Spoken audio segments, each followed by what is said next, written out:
हर हर महादेव. महाशिवरात्रीच्या दिवशी आपण उपवास तर करणारच आहोत.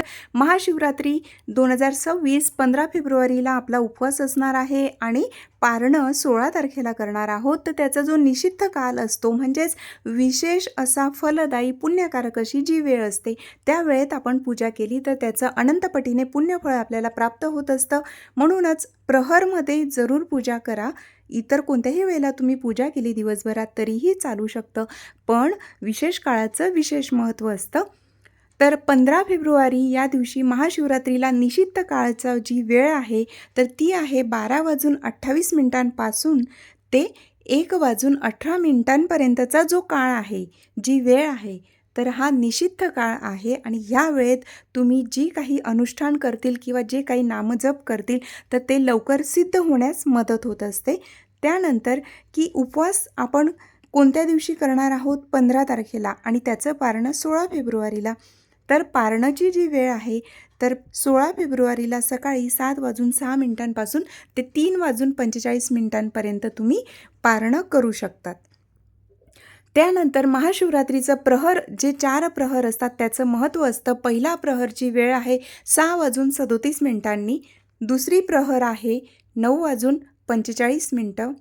लक्षात घ्या, 15 फेब्रुवारीला संध्याकाळी 4 प्रहर आहेत तर ते पहिला प्रहर संध्याकाळी 6:37 आहे.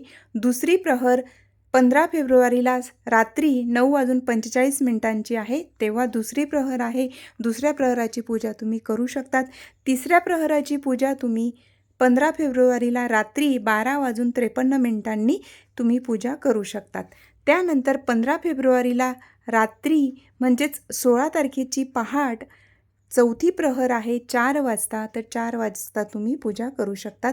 4 प्रहराचं पूजेचं अनन्यसाधारण असं महत्त्व आहे, म्हणून ह्या वेळेत तुम्ही पूजा जरूर करा. महाशिवरात्री म्हणजे शिवरात्रीला रात्रीच्या वेळेला जागरण करणं, पूजा, जप, तप, स्तोत्रपठण करणं हे खूप महत्त्वाचं असतं. महाशिवरात्री निमित्ताने जर तुम्ही 7 दिवसाचं पारायण केलं असेल शिवलीलामृत ग्रंथाचं तर अतिउत्तम. नसेल केलं तर तुम्ही सुरुवातीला महाशिवरात्रीच्या अगोदर 3 दिवस आधी करू शकतात किंवा 1 दिवसाचं सुद्धा पारायण करू शकतात. किंवा महाशिवरात्रीच्या दिवशी तुम्ही पारायण सुरू केलं तर महाशिवरात्रीच्या दिवसापासूनही 3 दिवसाचं पारायण करू शकतात. पारायण कसं करावं आपल्या चॅनलवर सविस्तर माहिती आहे. शिवलीलामृत ग्रंथातील 42 ओव्या आहेत त्यासुद्धा तुम्ही पठण करू शकतात. त्याचबरोबर 11वा अध्याय आहे शिवलीलामृत ग्रंथातील रुद्र अध्याय 11वा अध्याय आहे, तो सुद्धा पठण करू शकतात. त्याचबरोबर तुम्ही नामजप करू शकतात आणि सर्वात महत्त्वाचं शिवस्तुती करायला विसरू नका. हर हर महादेव.